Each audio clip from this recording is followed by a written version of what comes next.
for mine, one of the things about the Earthship hut is that it can be easily transposed into a rural setting where you could literally live off-grid.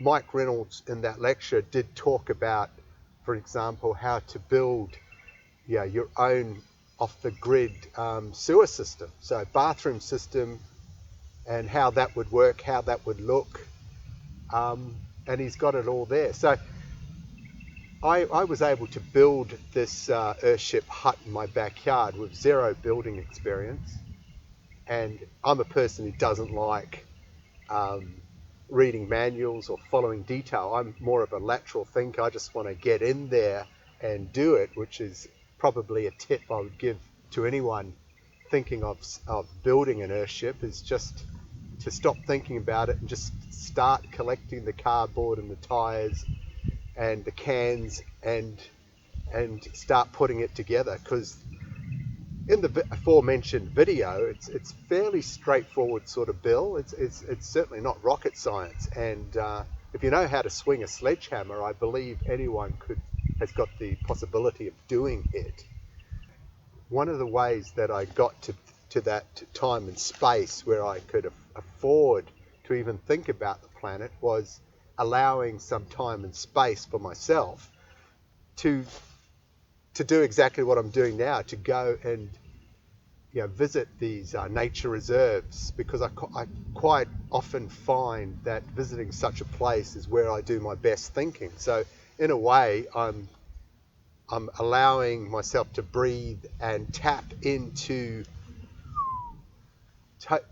what I call that overarching layer of consciousness, which is the planet. I don't think that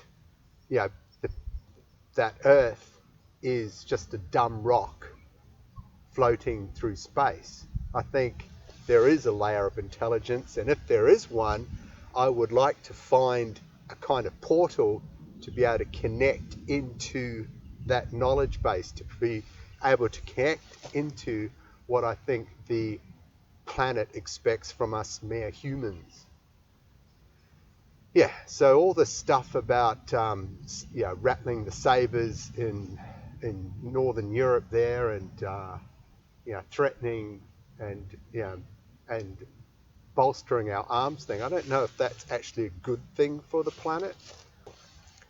And if the individual is to survive by himself, by herself, in a very simple, in a very simple method of existence, what would that look like? And that's where I think Earthships fit into the puzzle, because everyone is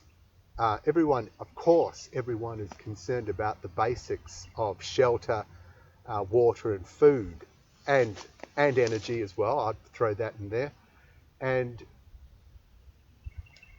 we've now for the first time in human history, we have got the information there, if we want to look at it, to try and build a future for ourselves under that guise. So also humans, I talked about education before. I do see Earthships as another type of education. You could spend a lot of time and effort getting some sort of degree in a university, or you could just go down to your local tire guy and try and source some tires, get some cans, cardboard, and start building this thing, because it does require a bit of effort. It does require a bit of discipline, to get this thing over the line. As I say, once you've done it, you can then, as I mentioned, transpose those skills into a rural setting, which I think is, in Australia anyway, is where the holy grail for Earthships resides. I don't think it's really a city dwelling. It's more something where you're offered a bit of acreage. Maybe there's some fertile parts of the block. Maybe there's a running stream down the bottom of the section, maybe you've already got a lot of maybe you've got a lot of the essentials for life already built into your property. So so that begs, well, okay, can I put this thing together? And the answer, I think, is yes. But you're going to have to educate yourself on Earthships, educate yourself on tyres, ramming earth in there, and concreting, a bit of concrete.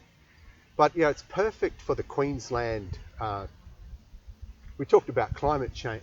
If you want to talk about climate change, there's no question that Brisbane's going to come in for more severe drought and more severe storms. So I would rate this Earthship structure in a cyclone every day of the week.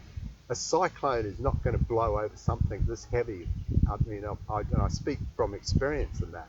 But yeah, I think it is possible. I would certainly give up urban living in a heartbeat if I could, as I say, build this thing out there in rural Australia.